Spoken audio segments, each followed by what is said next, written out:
Season 4 की शुरुआत में हमें लूकस का पास्ट दिखाया जाता है। लूकस एक जगह पर खड़ा होता है जो होती है माउंटेन, और यहाँ पर वो सामने की ओर वैली की तरफ देख रहा होता है और कहता है और रियलिटी में कोई हेवन एग्जिट करता तो यहाँ पर वो बिल्कुल ऐसा दिखता, और हमें सामने की ओर का नया दिखाया जाता है। तभी यहाँ पर कोई उस बात के बीच में यहाँ पर उसको काट देता है और कहता है कि यहाँ पर तुम बिल्कुल सही कह रहे हो लूकस। और जो होती है हमारी आयरिस। आयरिस यहाँ पर लूकस से कहती है तुम एकदम सही कह रहे हो, काश हम लोग भी हेवन जा सकते। और तभी यहाँ पर लूकस उसकी तरफ देखता है और यहाँ पर आयरिस जो है वो इसकी तरफ देखते हुए एक स्माइल पास करती है, और यहाँ पर वो दोनों आपस में बातें करने लगते हैं। तभी पीछे से उन्हें कोई इंटरप्ट कर देता है और कहता है कि हम लोग तुम्हें यहाँ पर अकेला क्या छोड़ के गए, तुमने तो यहाँ पर अपनी डेट को स्टार्ट कर दिया लूकस। और ये कोई और नहीं, हेस्टर, लूसिड और कसादिन होते हैं। ये तीनों के तीनों हमारे लूकस के पुराने फ्रेंड हैं, और ये हमारे पिछले की स्टोरी दिखाई जा रही होती है। तभी यहाँ पर लूकस जो मुझे लगता है तुमने अपने काम को पूरा कर दिया है हेस्टर। तो हेस्टर अलग से अपना मुंह बनाते हुए कहता है हाँ, मैंने यहाँ पर इन्वेस्टिगेशन कर लिया है, यहाँ पर काफ़ी सारी रूइंस जो है वो अभी बची हुई हैं इस एरिया के अंदर। तभी यहाँ पर कसादिन जो होता है वो हेस्टर से कहता है मुझे लगता है कि हमें ईस्ट की तरफ जाना चाहिए, क्योंकि ईस्ट की तरफ की जो मार्शल आर्ट है वो काफ़ी अच्छी है और वो काफ़ी ज़्यादा यूनिक भी है। तभी उसकी बात को काटते हुए यहाँ पर जो लूसिड होता है वो कहता है तुम्हारी बात सही है, पर मुझे लगता है कि हमें वहाँ पर जाकर एक कटाना को देखना चाहिए, क्योंकि मैंने कभी कटाना को नहीं देखा है और वो काफ़ी ज़्यादा शार्प भी होती है। तभी यहाँ पर हेस्टर उन दोनों को इंटरप्ट करते हुए कहता है क्या तुम जो इन्वेस्टिगेशन के बारे में बात कर रहे हो। और ये सब कुछ देखते हुए हमारा लूकस अपने मन में कहता है ये मेरे काफ़ी अच्छे दोस्त हैं और इन जैसे दोस्त मुझे कभी नहीं मिल सकते हैं। और वो उन सब की तरफ देख रहा होता है। तभी आयरिस कहती है क्या कुछ गलत है लूकस। तभी लूकस यहाँ पर उसकी तरफ देखते हुए कहता है नहीं, कुछ नहीं, चलो हमें यहाँ से चलना चाहिए। और आयरिस इस बात को सुनने के बाद बिल्कुल शांत खड़ी होती है। मुझे लगता है शायद आयरिस को यहाँ पर लूकस के साथ थोड़ा और समय बताना था, और आयरिस यहाँ पर बिल्कुल चुप खड़ी रह जाती है। और सीधा ही यहाँ पर लूकस और वो सभी लोग उसी जगह से ले आते हैं। और फिर हमें यहाँ पर प्रेजेंट का सीन दिखाया जाता है। प्रेजेंट में लॉर्ड खड़ा है और लॉर्ड के सामने हमारी लूकस की बॉडी यहाँ पर फ्लोट कर रही है, और यहाँ पर लॉर्ड हमारे लूकस की बॉडी को देखते हुए अपने मन में कुछ सोच रहा होता है। और यहाँ पर हमें बाकी के लोगों का सीन दिखाया जाता है जो लॉर्ड और लूकस के यहाँ पर लूकस के हालों को देखने के बाद काफ़ी हैरान होते हैं। वो कहते हैं क्या फ्रेवलिक मर चुका है। और यहाँ पर स्नो और टेसिया सारे लोग डरे हुए होते हैं। वो कहते हैं हम चाहते थे हिस्ट्री को चेंज करना, पर यहाँ पर ये बिल्कुल अलग हो गया है। तभी लॉर्ड ने हमारे लूकस का जो सिर है उसको पकड़ लिया और कहा कि तुम लोग सोच रहे थे कि तुम यहाँ पर मुझे ऐसे गिरा दोगे, पर ये कुछ नहीं होने वाला है, और यहाँ पर मैं वो लेने वाला हूँ जो मेरा है। और यहाँ पर टेसिया सोच रही होती है ये अब क्या करने वाला है, मुझे लगता है और लूकस मर गया तो यहाँ पर सब कुछ चेंज नहीं हो पाएगा। और वो कह रही होती है तुम लूकस नहीं मर सकते, और ये कुछ हो गया तो यहाँ पर कुछ नहीं बचेगा। तभी हमें दिखाया गया यहाँ पर लॉर्ड ने अपनी पावर को यहाँ पर जागृत किया, और यहाँ पर लूकस की बॉडी के अंदर जो उसका डिवाइन वर्ल्ड है उसके अंदर चला जाता है, और लूकस की पूरी बॉडी के अंदर घुस जाता है। और यहाँ पर लूकस की बॉडी जो है वह भी हार्म फ्लोट कर रही होती है। जैसे यहाँ पर जो लॉर्ड उसके शरीर के अंदर जाता है उसकी बॉडी ज़मीन पर गिर जाती है। और यहाँ पर सारे के सारे ये लोग देखने के बाद यहाँ पर लूकस के लिए काफ़ी परेशान हो रहे होते हैं और कह रहे होते हैं फ्रे तुम ऐसे नहीं मर सकते, मैं अब से ऐसे ही लूकस ही बुलाऊँगा। और यहाँ पर दिखाया जाता है सारे के सारे लोग निराशा में डूब चुके होते हैं और सोच रहे होते हैं फ्रे मर चुका है। और यहाँ पर फिर हमें पास का सीन दोबारा दिखाया जाता है। यहाँ पर हमारा लूकस जो है वो बीच के सामने बैठा होता है, मतलब कि यहाँ पर ये ओशियन है उसके सामने बैठा होता है। तभी यहाँ पर पीछे से कोई लूकस से कहता है क्या तुम्हें नींद नहीं आ रही है लूकस। और लूकस पीछे मुड़ के देखता है तो वहाँ पर आयरिस आई होती है। आयरिस यहाँ पर लूकस से ये कह रही होती है, तो यहाँ पर लूकस कहता है क्या तुम्हें भी नींद नहीं आ रही है। आयरिस कहती है कि मैंने तुम्हें यहाँ पर आते हुए देखा, मुझे लगता है शायद तुम कुछ परेशान से लग रहे हो। तभी लूकस हंसने लगा और उसने कहा कि तुम यहाँ पर काफ़ी तेज हो, तुमने पहचान लिया मेरे चेहरे को देखकर। और लूकस दोबारा से शांत हो जाता है। फिर लूकस यहाँ पर बताता है कि मुझे लगता है कि कोई मेरी इम्पोर्टेंट चीज़ जो है वो मुझसे छूट रही है, और उसी के लिए यहाँ पर मैं परेशान हूँ। तभी यहाँ पर आयरिस जो है वो कहने लगी कि यहाँ पर मुझे लगता है अब शायद वो इम्पोर्टेंट नहीं रही है, तो तुम्हें यहाँ पर बेवजह परेशान नहीं होना चाहिए। तो लूकस यहाँ पर शांत हो जाता है। लूकस कहता है कि मेरे साथ सब कुछ अच्छा ही चल रहा है, तुम सभी लोग मेरी जर्नी में मेरे साथ हो, और यहाँ पर लूसिड, हेस्टर और तुम आयरिस हमेशा मेरे साथ ही रहना। आज मैं टॉप पर हूँ तो उसकी वजह तुम सभी लोग हो, क्योंकि आज तुम लोग नहीं होते तो मैं यहाँ पर पहुँच ही नहीं पाता। तुम लोगों ने मेरा इतना ज़्यादा साथ दिया है कि कोई और नहीं दे सकता। आयरिस तुम हमेशा मेरे साथ ही रहना। मैं चाहता हूँ कि तुम जैसे दोस्त मेरे साथ ही रहें। और आयरिस हमारे लूकस को देख के शर्मा रही होती है और हमारा लूकस कहता है ये सब कुछ कितना परफेक्ट है ना, और वो हंसने लगता है। और आयरिस लूकस को देखने के बाद रुक नहीं पाती है और उसे यहाँ पर किस कर लेती है। और यहाँ पर लूकस ऐसा करते हुए यहाँ पर काफ़ी ज़्यादा शौक हो चुका होता है और यहाँ पर आयरिस उसे किस कर रही होती है और वो अचानक से यहाँ पर रोने लगती है और यहाँ पर हमारे लूकस को गले लगा लेती है। और लूकस आयरिस के इस बिहेवियर से काफ़ी ज़्यादा हैरान है और आयरिस कहने लगी कि मैं यहाँ पर हमेशा से तुमसे इतने ज़्यादा प्यार करती थी कि मैं तुम्हें कहीं बता नहीं पाई, पर मैं आज बताना चाहती हूँ कि मैं हमेशा से तुमसे बहुत ज़्यादा प्यार करती हूँ लूकस, और मैं जो कुछ करने वाली हूँ वो बस तुम्हारे के लिए है। तुम मुझसे कभी नफरत मत करना लूकस। और इतना कहने के बाद यहाँ पर लूकस उसकी तरफ देख रहा होता है। तभी यहाँ पर जो आयरिस होती है वो काफ़ी ग्लो करने लगती है और आयरिस बार बार एक ही चीज़ कह रही होती है, मुझसे कभी नफरत मत करना लूकस। और इसी के साथ यहाँ पर उसकी आसपास काफ़ी ज़्यादा ग्लो निशान लगती है और वो इसी जगह पर डिसअपीयर हो जाती है और हमारा लूकस काफ़ी हैरान होता है। फिर हमें प्रेजेंट का सीन दिखाया जाता है। लॉर्ड खड़ा है हमारे लूकस के इनर वर्ल्ड में और लूकस के इनर वर्ल्ड को देखते हुए कह रहा होता है, मुझे लगता है वो दोनों डेमीगॉड्स भी यहाँ पर होंगे।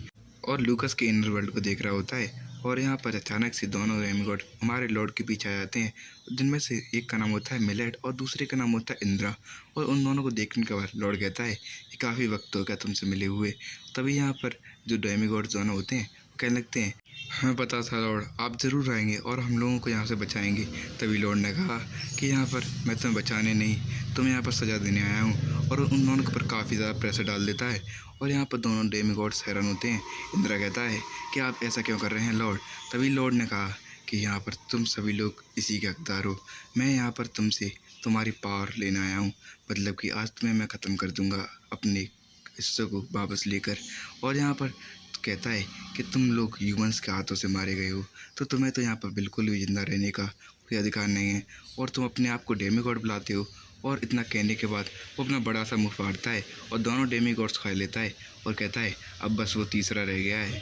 और इतना कहने के बाद जैसे वो पीछे मुड़ता है उसके पीछे आखिरी उसका पोस्टल आ जाता है जो होता है रिक्की। और रिक्की को देखने के बाद हमारा लॉर्ड काफ़ी गुस्से में आ चुका होता है और वो कहता है, रिक्की अब तुम्हारा भी हाल इनकी तरह ही होगा। और रिक्की यहाँ पर बिल्कुल अभी भी शांत खड़ा होता है। यहाँ पर लॉर्ड उसकी तरफ देख के कहता है, मेरी आखिरी फ्रेगमेंट अब मैं तुम्हें यहाँ पर खाने वाला हूँ। और वो लॉर्ड कहता है कि यहाँ पर तुम्हें क्या लगता है कि तुम क्या सोचे थे। तभी यहाँ पर रिक्की ने कहा कि मैं यहाँ पर बिल्कुल सही सोचा था, क्योंकि मुझे पता है कि तुम यहाँ पर हारने वाले हो लॉर्ड। तो लॉर्ड ने कहा क्या तुम अभी भी बेवकूफ़ हो, तुम्हें यहाँ पर पता नहीं चल रहा मैं यहाँ पर इसके इनर वर्ल्ड में क्या कर रहा हूँ। तभी यहाँ पर हमारे रिक्की ने जवाब दिया कि यहाँ पर अभी भी यहाँ पर लूकस मरा नहीं है। और यहाँ पर रही बात तुम मुझे खाने की, तो मैं यहाँ पर अपने आप को इस तरह से नहीं जाने दूंगा। तभी यहाँ पर लॉर्ड काफ़ी ज़्यादा गुस्सा हो गया और वो अपनी फुल फॉर्म में आता है और रिक्की की तरफ देखते हुए कहता है, आज मैं तुझे यहाँ पर नहीं छोड़ूंगा रिक्की, जो तूने मेरे साथ यहाँ पर विश्वासघात किया है उसका यहाँ पर आज तुझे सज़ा मिलेगी। और वो रिक्की की तरफ से मारने के लिए बढ़ जाता है। और यहाँ पर जो हमारा रिक्की होता है वो लूकस से कहता है, लूकस तुम हमेशा याद रखना ये तुम हो, तुम्हारी ट्रू सेल्फ यहाँ पर कभी नहीं मर सकती है, बेशक तुम्हारी बॉडी कुछ हो जाए। और हमारा लूकस अभी भी अपने आप से लड़ रहा होता है, वो एक डार्कनेस मार्च का होता है और उसे यहाँ पर काफ़ी सारी आवाज़ें सुनाई दे रही हो। लूकस अपने मन में कह रहा होता है कि मैं यहाँ पर मर चुका हूँ और मेरी हार हो चुकी है लॉर्ड से, अब मैं क्या करूँगा। और यहाँ पर वही बस ये सब कुछ सोच ही रहा होता है। तभी अचानक से उसे एक आवाज़ आती है, लूकस जो 3000 सालों से उस एबिस के अंदर बंद है। तभी यहाँ पर लूकस चिल्लाते हुए कहता है, कौन हो तुम। तभी दोबारा से वही आवाज़ आती है और वो कहती है, लूकस को 4000 साल हो चुके हैं एबिस के अंदर बंद होते हुए। और लूकस यहाँ पर उस आवाज़ की तरफ बढ़ने लगता है और वो यहाँ पर सामने की ओर एक रोशनी देख पा रहा होता है। और तभी वो कहती है, अब 4000 साल बीत चुके हैं। और लूकस यहाँ पर जल्दी से उठकर उस रोशनी की तरफ जाता है और वो धीरे धीरे कर उस रोशनी की तरफ पहुँच जाता है और आवाज़ भी अभी तक आ रही होती है। और जैसे ही लूकस उसके काफ़ी करीब पहुंच जाता है तो लाइटनिंग से उसकी आंखें बंद हो जाती हैं और वो धीरे धीरे करके अपनी आंखें खोलता है। और वो जैसे ही अपनी आंखों को पूरा खोलता है वो सामने की ओर देखकर काफ़ी हैरान होता है, क्योंकि वो कोई और नहीं आयरिस होती है। और आयरिस इस सभी के बारे में कुछ लिख रही होती है और कहती है, लूकस ये सब कुछ मैं तुम्हारे के लिए छोड़ा है। तभी लूकस की बॉडी अचानक से कहीं और टेलीपोर्ट हो जाती है और हमें दिखाया जाता है वो एक काफ़ी बड़ा फील्ड होता है जिसके ऊपर काफ़ी सारे माउंटेन्स होते हैं। लूकस हैरान होता है, तभी वो नीचे देखता है और वो बिल्कुल शॉक हो चुका होता है क्योंकि आयरिस के सामने लॉर्ड खड़ा होता है और आयरिस कहती है लूकस कहाँ पर है। लॉर्ड ने जवाब दिया कि मैंने उसे एक पनिशमेंट दी है और तुम उससे नहीं मिल सकती। आयरिस काफ़ी ज़्यादा घबरा जाती है और कहती है क्या लूकस अब जिंदा नहीं है। तो यहाँ पर लूकस सामने को देख रहा होता है, वो कहता है ये मेरी मेमोरीज हैं जब मैं यहाँ पर कैद नहीं था। तो यहाँ पर फिर हमें सामने का सीन दिखाया जाता है। लॉर्ड ने कहा आयरिस मैं नहीं चाहता मैं तुम्हें मार दूँ, तो तुम मुझसे ये सवाल मत पूछो, और तुम्हें पूछना ही है तो मुझसे जब पूछना जब तुम अपनी सारी की सारी लॉयल्टी साबित कर दो। और यहाँ पर आयरिस काफ़ी ज़्यादा घबरा चुकी है और आखिर में लॉर्ड पीछे मुड़ के देखता है और कहता है अपनी लॉयल्टी साबित करो। और फिर हमें यहाँ पर सीधा ही लूसिड का सीन दिखाया जाता है। लूसिड बालकनी में खड़ा है और सामने की ओर करने आ रहा देख रहा है और अपने मन में कह रहा होता है कि लूकस तुम हम लोगों को छोड़ के क्यों चले गए। और वो सोच रहा होता है कि आयरिस ने उन सभी को धोखा दिया है। तभी पीछे से आयरिस आ जाती है और लूसिड का नाम पुकारती है। तो और लूसिड पीछे मुड़ के कहता है आयरिस पीस फाइंडर, तो तुम यहाँ पर आई गई। तभी हमें आयरिस को दिखाया जाता है। आयरिस कहती है मैं सीधा ही तुम्हें बता दूं कि मैं यहाँ पर तुम्हारा और कसाजिन का रिलेशन ख़त्म करने के लिए आई हूँ। तो यहाँ पर लूसिड कहता है मुझे पता है तुम और किसी न किसी काम से तो यहाँ पर आयोगी नहीं, और तुम यहाँ पर क्या चल रहा है तुम्हारे साथ। तो यहाँ पर आयरिस कहती है मैंने यहाँ पर काफ़ी सारे रूमर्स सुने हैं कि मैंने यहाँ पर तुम लोगों को धोखा दिया और लॉर्ड के साथ मिल गई। तो यहाँ पर जो हमारा लूसिड होता है वो कहता है मैं ये नहीं मानता हूँ। तो यहाँ पर आयरिस शांत होकर लूसिड की बात को सुनने लगती है। लूसिड कहता है कि तुम यहाँ पर अपने ऊपर काफ़ी सारा बर्डन लेकर चल रही हो अकेले ही। मुझे पता है तुम्हारी कोई ना कोई वजह रही होगी, इसीलिए तुम लॉर्ड का साथ दे रही हो। तभी यहाँ पर आयरिस ने एक शांति से जवाब दिया कि हाँ तुम एकदम सही हो लूसिड, मैं यहाँ पर तुम लोगों के लिए टाइम का यहाँ पर जुगाड़ कर रही हूँ। तभी लूसिड ने कहा क्या टाइम, मतलब तुम्हारा क्या है। तो यहाँ पर हमारी आयरिस ने कहा कि तुम्हें सबसे ज़्यादा नीड जो है वो समय की है, क्योंकि हम सभी लोग मिलकर भी लॉर्ड को आसानी से नहीं हरा सकते हैं। इसके लिए हमें टाइम की ज़रूरत है। मुझे लगता है शायद हमें 100 साल लग सकते हैं, पता नहीं शायद उससे भी ज़्यादा, 1000, 2000, 10,000 कितना भी साल लग सकता है। पर इस टाइम में हम लोग शायद जिंदा ना रहें, पर लूकस रहेगा और लूकस दोबारा से राइज होगा। फिर देखना लॉर्ड कैसे हारता है। और जैसे ही वो लूकस की रिवाइव होने की बात सुनता है यहाँ पर काफ़ी ज़्यादा हैरान रहता है। वो कहता है तुम क्या कहना चाहती हो कि लूकस अभी भी ज़िंदा है और वो हमेशा इतने सालों तक ज़िंदा रहेगा। तो यहाँ पर जो हमारी आयरिस होती है वो उससे कहती है हाँ तुम एकदम सही समझी, ये सब कुछ मैंने बस लूकस को ज़िंदा रखने की किया है, क्योंकि लूकस ही वो आदमी है जो लॉर्ड करा सकता है। और उसके अलावा यहाँ पर हम में से कोई भी नहीं है जो यहाँ पर लॉर्ड करा सके, और वो बिल्कुल इम्पॉसिबल होता। और मैं यहाँ पर लूकस को उस जगह पर नहीं भेजती, मैं तो बस उसे बचाने की कोशिश कर रही हूँ। और मैं यहाँ पर तुम्हारे रिलेशन को स्किल ख़त्म करने आती हूँ, क्योंकि मुझे थोड़ा टाइम चाहिए जिससे मुझे यहाँ पर जो लॉर्ड है उससे पावर मिल जाए, जिससे मैं लूकस को दोबारा से रिवाइव कर सकूं। और उसके लिए मुझे वो पावर चाहिए। और लॉर्ड ने कहा है कि उसे अपनी लॉयल्टी साबित करनी है, जिसके लिए उसे तुम्हारा और कसाजिन का रिलेशन ख़त्म करना है, और उसके साथ हेस्टर का सिर भी चाहिए। जैसे ही वो हेस्टर के बारे में ये सब कुछ सुनता है वो बिल्कुल हैरान हो चुका होता है। वो कहता है कि यहाँ पर तुम इतना गिर जाओगी ये मैंने सोचा नहीं था, पर नहीं, तुमने यहाँ पर बस एक बात कह दी है ना कि लूकस जिंदा रहेगा, तो उससे हमें बस कोई फ़र्क नहीं पड़ता है। तो जो तुम करना चाहती हो वो तुम कर सकती हो। और मैं ये कहना चाहता हूँ कि यहाँ पर वर्ल्ड में एकदम सही कहा जाता है कि औरत जो है वो ब्लेड से भी ज़्यादा खतरनाक होती है। और आज मैंने यहाँ पर देख लिया कि तुम यहाँ पर किस हद तक लूकस को पसंद करती हो। लूसिड जाते हुए कहता है आयरिस मैं बस ये चाहता हूँ कि तुम जो सोच रही हो बस वही हो, और रही बात कसाजिन से ब्रेकअप करने की वो मैं कर लूँगा, बस तुम अपने ऊपर से ये बर्डन को हटा दो। मैं चाहता हूँ तुम हमेशा खुश रहो। और यहाँ पर इतना कहने के बाद लूसिड वहाँ से चला जाता है और आयरिस अभी भी उस जगह पर खड़ी होती है। आयरिस ये सब कुछ कहने के बाद बिल्कुल कुछ नहीं होती है और वो अचानक से वहाँ पर ही रोने लगती है और वो कह रही होती है लूकस मैं बस चाहती हूँ कि तुम ये सब कुछ देखो और तुम्हें पता चले कि बस मैंने ये सब कुछ तुम्हारे के लिए किया था, और क्योंकि तुम एक अकेले वही बंदे हो जो यहाँ पर ह्यूमैनिटी को बचा सकते हो, और यहाँ पर मैं उसे अकेले कुछ भी करूँगी। फिर हमें यहाँ पर सीधा ही लॉर्ड का सीन दिखाया जाता है।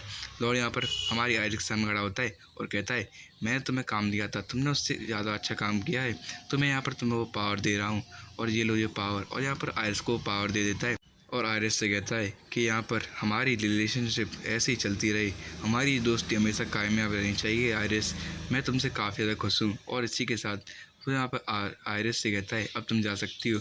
और हमारा लूकस आसमान से ये सब कुछ देख रहा होता है और उससे पता चलता है कि आयरिस कितना बर्डन अपने ऊपर लेके चल रही थी।